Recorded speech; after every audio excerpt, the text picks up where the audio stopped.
Hello and welcome to College Dunia. Today we have Dr. Nilesh Khare, who is the Dean, Faculty of Management at Jagran Lake City University. And Sir will be sharing his thoughts on education today. So, welcome to College Dunia, Sir. Thank you so much, Nishtha. Thank you for having me here. Sir, we would like you to give a brief introduction about yourself. So, as you said, currently I'm the Dean for Faculty of Management and Commerce at the Jagran Lake City University, which is located in central India in Bhopal. Lake City is another name for Bhopal. Right? We have many lakes out here. I lead two schools. I lead the Jagran Lake City Business School and the School of Commerce and Economics. So at our university, we have directors who lead the schools and they report to the deans, and then deans report to the vice chancellors and the pro-chancellor. I started my journey, so to say, in MP. I was born here, grew up in Khandwa, did my engineering from NIT Jaipur years ago in telecommunication. Went on to do my MBA and CFA, worked with Big Four consulting firms, so PwC, KPMG in South Africa, Hanley Center, which is the UK-based consulting firm. I was one of the two people who were responsible for help facilitate the Hanley Center's arrival in India. And then I decided to pursue PhD in strategic management. I did my PhD from The Ohio State Fisher College of Business in the US. I was very fortunate that I had Dr. Jay Barney as my advisor.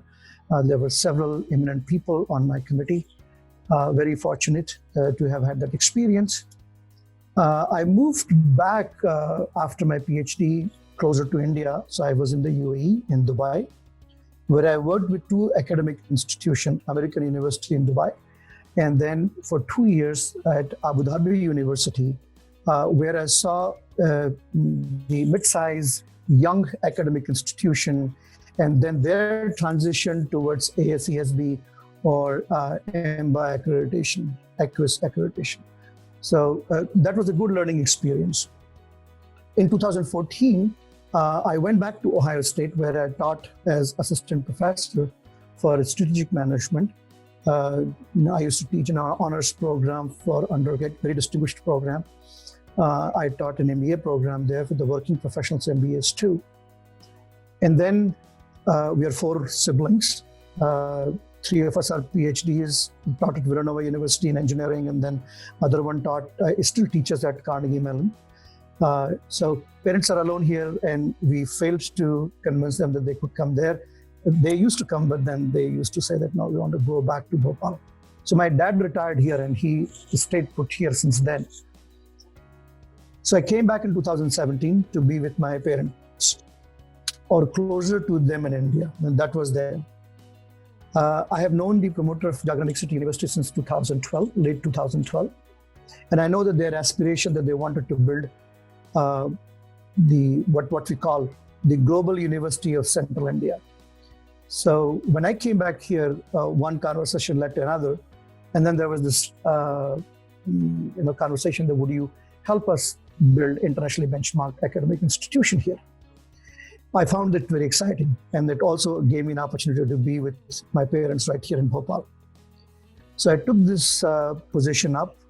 As I said, I'm currently the dean for two schools at the university, and I also do consulting on the side. So I consult corporates, I coach executive CEOs, and I teach strategic management course and PhD program, or in MBA programs. Sometimes I teach as invited faculty with IIMs or some other institutions.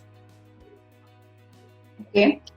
So being the dean at JLU, what is your philosophy of leadership, and how would you describe your leadership style? A good question, Nishtha. I think we recently had an international Igniting Mind series. I had two colleagues from US who led 3 different sessions on leadership. It's a very interesting thing. I think we have several misnomers about leadership. So I believe in contextual leadership. Leadership is also about the leaders, but it's also about the context within which you lead. So as I said, that my primary responsibility at this point in time to help build the international benchmarked academic institution, particularly the schools that are under me. So Business School and JLU School of Commerce and Economics. That's where my key responsibilities. The reason I have been chosen for this job is because of my consulting background, which allows me to understand the problems, create a cultural transformation for this university at this point in time, for the schools, as we build quality. So the context is a strategic and cultural transformation. The reason I add value is because of my experience working with corporates and other institutions for this transformation, and having had the experience of several academic institutions abroad and elsewhere. So I mix and match my style. I think I use the directive style, a participative style, both in part, so the kind of combination. The reason I use this style and the facilitation as well. So I think I would find three components: directive, participative, and facilitative. My unique experience allows me at some point in time to provide the directional roles. There are several strengths that the people bring because of their deeper understanding of the local context. It becomes participative in that. And then I inherently believe that any academic institution, if we need to improve quality, at the end, led by the engagement of the faculty, student, and staff in creating a good learning space. So the good academic institution leadership is always invisible and facilitative. So currently I mix all three because sometimes I push people for where our dreams is. But then as over a period of time, as people's mindset shifts, as we find the faculty pool improving, as we find the incoming student quality improving, I can clearly see that my style is going to shift and become more facilitative than what it is today. Sir, what is your roles and responsibilities towards the institute and towards the students? I think wonderful question. So let's divide it into two parts. Think about the students and then think about the institute. So from a student's point of view, I believe that my primary role is to give them an environment where they can discover their engagement with true education. And I particularly talk about it in the context of the kind of institutes we are at this point in time in the city that we are located in, kind of students we get. I think we see a lot of potential in them. However, unfortunately, the way our school system has worked, people come to college completely with misplaced ambition. Sometimes I see that the academics doesn't even figure in their list of priorities while they are coming in for higher education. So I think the first thing that people need to do is to discover what the higher education really means. The place that invites them, place that helps them rediscover their self-esteem, confidence, place that gives them inspiration to engage with learning process. So transparent, fair system, rich system that allows access to resources. And we have done a lot of that. So we have MAGRA online book banks, we have international quality business simulations, we have Harvard cases, and then material, and all of that is actually available to students at their fingertips, right? The other thing that I think which motivates the students is once they see adherence to academic rigor, no compromise no matter what. And that kind of, gives them this idea that they can't have this wiggle room here where they can, sneak out from. So we are very particular about academic rigor, the attendance, the assignments, exams quality, extremely important. Because when students get the message that no matter what, this is what's going to happen. So, and it's very surprising. And I know this, even at Ohio State, we used to do this. You set the bar high, the student rise up to that level. I remember when I learned to teach at strategic management, Jay Dial, who is a very famous academician in the world, and I went and I asked him, and he said, you would be surprised. You set the bar high for the students and they live up to it. So I think that's my responsibility towards the student, right? Give them the right perspective, get them out of the movie-inspired illusion of what academic institution should look like, to the real academic institution where they understand as to what we read and study is actually going to be useful to help shape our lives. So that's and then give them then that resources, a fair environment, very transparent environment. We are the institute where we actually share midterm exams and the final exams, graded exams copy with the students. So they know that they get what they get. Okay. On the institution side, as I said, that we are transitioning from our local context, historical local context, to becoming international benchmark quality institute. And this requires cultural shift, the strategic and cultural shift, both in mindset.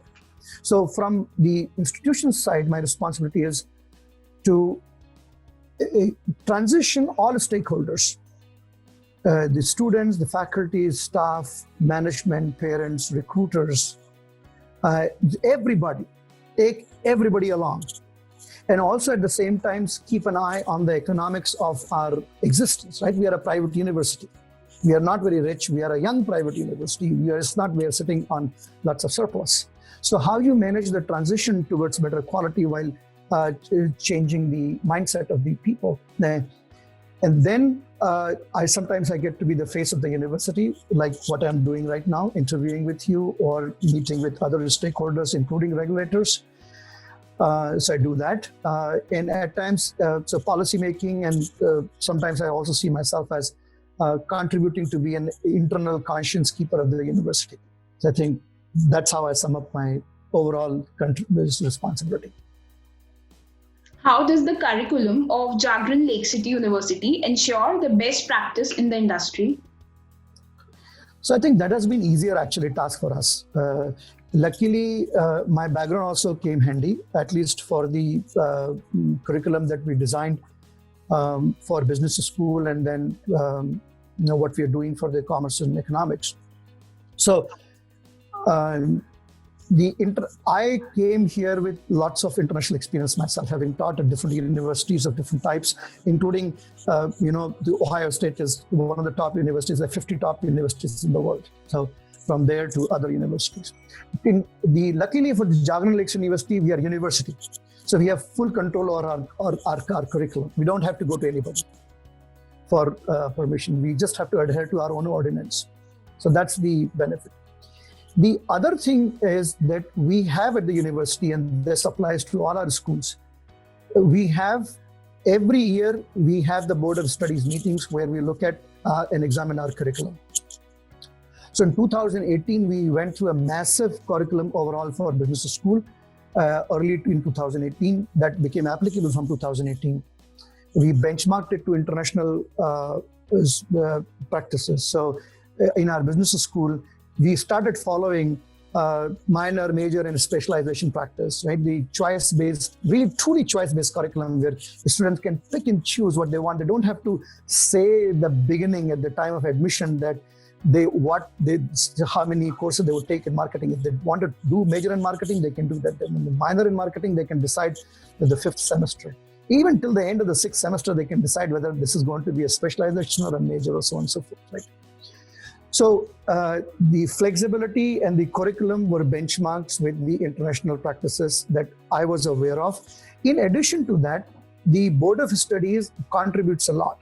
So on our Board of Studies, we have the area chairs, the different people who lead our different departments of finance, HR, operations, and marketing. So we have that. We also have faculty committees that contributes to that. And then we invite the international academicians. So somebody from IIM Indore, Dr. Subhrata Basu, who is a good friend, IIM Indore at one point in time offered me a job as well. So he also serves on our Board of Studies. We have people from industry, Mr. Mohan Krishnan, who was a senior vice president for IMRB, and is IIT grad. He also serves on IIM Lucknow.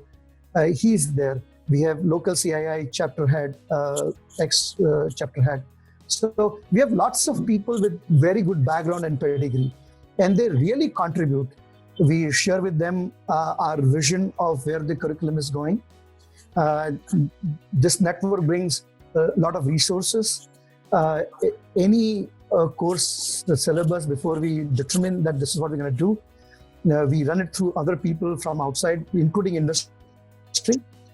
We get the feedback, then we decide overall the flexibility and the optimization. So it's a lot of, it's like the choice, and then it's student driven, facilitated by industry. So, you would be surprised to know that based on what we have done, all our undergrad program at the Business School and School of Commerce and Economics are eligible for direct PG admission at the California Baptist University. Is one of the US university. We are also in talks similarly with other universities, where even after 3 years of undergrad, so you know that in the US we have 4-year undergrad, right? And after that you go to MBA. But with us, after 3 years of undergrad, the students can go directly to their MBA program without having to write GRE and GMAT, just because of the kind of curriculum that we have. Then what we did, we also got some add-ons. So we have curriculum, which is the BBA Honors in Strategic Finance, that's aligned with CMA. So we have aligned few of the courses with CMA professional qualifications. Likewise, we have another curriculum program, BBA Honors in Accounting, where 17 of our courses within that programs are aligned with ACCA. And as the students get waiver for 6 courses, right? The ACCA courses. So I think this international experience, rich contribution by industry people locally, academics from good schools from India, abroad, and everybody comes into an year-long process that results into the consensus on the curriculum every year. So I think I'm very happy with what we have. Okay. Sir, any insights that how is the university more welcoming to students from economic backgrounds? I'm very proud to say that our promoter body, which is the trust, Jagran Social Welfare Society, sponsors Shiksha Kendras. And these Shiksha Kendras, they actually support economically weaker students. So our parent body also has 4 DPS franchisee schools in MP. So they also support students right from the schools, so economically weaker students. And that scholarship remains available in the name of Chancellor Freeship at the Jagran Lake City University too. So there is the full support to students in the weaker sections under Chancellor Scholarship. What are some of the biggest strengths of Jagran Lake City University? So I think, one thing that I would definitely say, the one thing that stands out for me, and if I for a moment take an outsider's perspective at this point in time, despite being where we are and despite being a private institution in a city like Bhopal, which unfortunately is not necessarily known for quality education like Hyderabad or Bangalore or Pune or NCR region, the confidence and the commitment to building quality education institute, I think that's what is our true strength. Its path is difficult. I do not know if you would fully appreciate this, but if you are located in an environment where the quality is not what's being talked about, and you want to bring it into consideration of the stakeholders, and you begin to manage it differently, you deliver it differently. I'll give you an example. The first year when I came here, in one of our undergrad program, we got a good admission. We were warning our students that we are going to be very rigorous and we are going to be very demanding. This is not a place where you get degree just because you get an admission. You would be surprised to know that 60 people out of 180 over 1 year chose to drop out. And we let them go. We gave them full opportunity that if you really want to work hard, we would be a step ahead to provide you extra support. But then if you don't want to make that attempt, we will not be able to provide you an easy way out here. Anybody who gets a qualification needs to earn that period. I think having that mindset is a challenge, particularly for a young university, a small university that has limited resources. Like we are not a big corporate, sponsor university that has an endowment fund of 500 crores, so that you can support it. It's a challenging task, and I admire our promoter body that they have decided to take this up. Sir, being the Dean of Jagran Lake City University, how do you strategize the marketing programs for the university? So, this has been rather easy for us. I think we appreciate that in the education institution, building quality education institution particularly, is not a game that you can play in 2 years or 3 years or 5 years, right? It's usually a longer game and takes time to do so. Being authentic, delivering what you say that you would deliver, adhering to the quality product, designing quality product, and then because we are resource constrained, then using the digital media, word of mouth. So that has been our strategy, if you say this, right? As I said, we first focus on the product, no compromise on product design. Quality resources are provided. Harvard simulation, the world-leading simulations, Harvard cases, material, CMA material, and all of that, right? So we brought in the best that we could. And this is not just a empty promise. We actually brought these resources on the ground. So we have that resource. Once we had that resource on the ground, then you give that experience to your students. That word of mouth, right? And then adhering to what you said, if we said that we are going to be committed to quality, and if students want an easy way out, if we still stick to what we say, this spreads the word of mouth, right? And then the people who actually choose to stay, they become the brand ambassador for you. So I think just do a good product, deliver well, remain authentic in your communication. Anything, just not marketing, right? In every internal communication, just remain authentic. Say what you do and do what you say. Any message you would like to give to current youth and aspiring students? Definitely, I think. So thank you so much for giving this opportunity. I have lived in different countries. I don't think that youth in India lack potential. Unfortunately, I see lack of engagement and engagement with the problems of the era. Self-confidence, the purpose, and I wouldn't blame them. That probably is the larger context, right? I don't see people passionate about the profession that we choose in our country. Sometimes people take profession just because they want to survive, right? So here is my message to the youth. Do not take shortcuts. Do not daydream. Remain authentic.